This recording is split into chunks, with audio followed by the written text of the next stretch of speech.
Hoy vamos a hablar de un auténtico choque de trenes. Por un lado, tenemos el secreto bancario, ese guardián, en teoría, de nuestra privacidad financiera.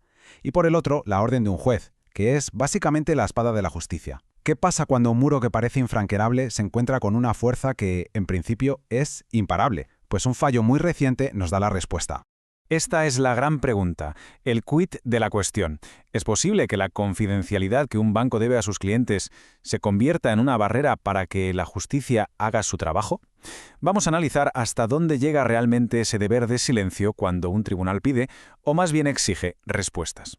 Para entender bien esta batalla legal, vamos a seguir una hoja de ruta muy clara. Primero levantaremos ese gran muro del secreto. Después buscaremos sus puntos débiles, sus grietas. Encontraremos la llave que puede abrirlo, la pondremos a prueba en un caso real entre dos gigantes, Sodimac y Scotiabank, y al final veremos qué significa todo esto, cuál es el impacto real de la sentencia. Venga, empecemos por la base, por los cimientos de todo esto. La regla general. Los bancos tienen una obligación sagrada de confidencialidad con sus clientes. Y ojo, no es una política interna o un detalle sin más, es uno de los pilares sobre los que se sostiene el sistema financiero.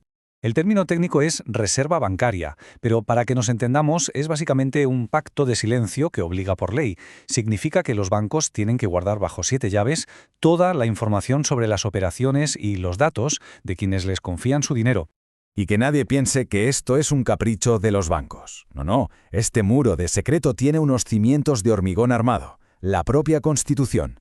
El artículo 15 de la Constitución de Colombia lo deja meridianamente claro. Los documentos privados están protegidos y mostrarlos es siempre la excepción, nunca la regla. Pero claro, hasta el muro más sólido tiene sus grietas, y la confidencialidad financiera no es un cheque en blanco. Hay ciertas situaciones, muy específicas, en las que este principio tan importante tiene que dar un paso atrás. Aquí es donde la trama se complica y se pone interesante. Porque en el mundo del derecho los absolutos son rarísimos. Casi siempre hay un pero, un contrapeso, que busca el equilibrio justo entre diferentes derechos que chocan entre sí. Y esto no es una opinión, es doctrina pura y dura. La mismísima Corte Constitucional lo ha dicho, la reserva bancaria cede ante las necesidades del interés público.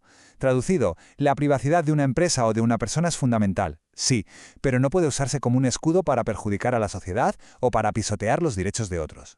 Entonces, ¿quién tiene el poder de abrir esa caja fuerte? La ley es muy específica aquí. El secreto bancario no se puede oponer, no sirve de excusa, frente a un juez, frente al poder legislativo o frente a ciertas autoridades administrativas.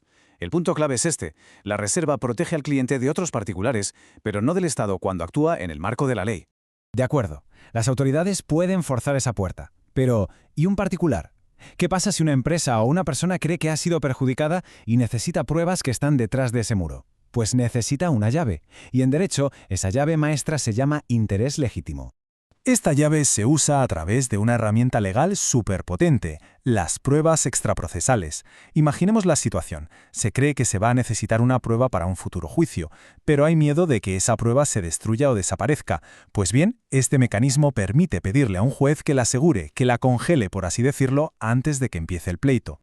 El proceso se puede resumir en 3 pasos muy lógicos. Primero, y esto es lo más importante de todo, hay que demostrar ese interés legítimo. No vale la simple curiosidad, hay que probar que se tiene una conexión real con el asunto y que esa información es vital. Luego se debe explicar por qué esa prueba es necesaria para un futuro juicio. Y finalmente, se le pide todo esto formalmente a un juez. Bueno, basta ya de teoría. Vamos a ver cómo funciona todo este engranaje en un caso real, un caso que enfrentó a peces gordos y que llegó hasta el Tribunal Superior de Bogotá. A ver, ¿quién es quién en esta historia? Por un lado tenemos a Sodimac y a otras grandes empresas que son los que piden las pruebas. Por el otro, a la fiduciaria Scotiabank, que gestionaba el dinero en un fideicomiso y se negaban rotundo a darle información. En medio, un patrimonio autónomo, que es como una especie de caja financiera independiente, y Fenalco, que era la entidad que los conectaba a todos. Y aquí lo tenemos, la fuente de todo este análisis. La decisión del tribunal que zanjó la disputa y que, como veremos, sentó un precedente muy importante sobre cuándo se puede y cuándo no se puede levantar el velo del secreto bancario. Y aquí es donde vemos el choque frontal de argumentos. Sodimac decía, oigan, es verdad que no firmamos ese contrato, pero nuestro negocio dependía de ese fondo. Si ustedes lo gestionaron mal, nos afectaron directamente, así que claro que tenemos interés legítimo. Scotiabank contestaba, Lo sentimos, pero ustedes son terceros ajenos al contrato. Nuestro deber es con el fideicomiso y su confidencialidad. La reserva bancaria nos lo impide. Con las cartas sobre la mesa, la decisión final estaba en manos del tribunal. ¿Qué va a pesar más en la balanza? ¿El deber de secreto de la fiduciaria o el derecho a la prueba de los comerciantes? Vamos a ver el veredicto y, sobre todo, lo que implica.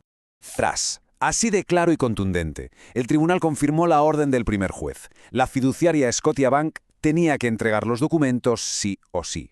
El mensaje es potentísimo. Frente a una orden judicial, el escudo de la reserva bancaria simplemente no funciona. Se desvanece. ¿Y cuál fue exactamente el razonamiento del tribunal? Pues aquí está la clave de todo. Concluyó que, aunque Sodimac y los demás no fueran parte formal del contrato, la función de ese fideicomiso estaba directamente ligada a su negocio, daba el aval para sus operaciones. Y esa conexión, esa dependencia directa, fue más que suficiente para demostrar el famoso interés legítimo que exige la ley. No eran simples curiosos, eran afectados directos. Entonces, ¿con qué nos quedamos?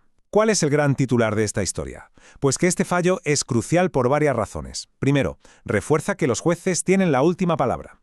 Segundo, garantiza que cualquiera pueda acceder a las pruebas que necesita para defender sus derechos. Y quizá lo más importante, manda un mensaje muy claro. La reserva bancaria está para proteger la privacidad, no para encubrir una posible negligencia. Y cerramos con esta reflexión, que queda en el aire. Siempre hemos pensado que el secreto es lo que genera confianza en los bancos. Pero, ¿y si no es así? Este fallo nos hace preguntarnos si la verdadera confianza no se construye, en realidad, sobre la transparencia y la seguridad de que, si algo va mal, la justicia tendrá las herramientas para llegar hasta el final y descubrir la verdad. Una pregunta interesante, sin duda.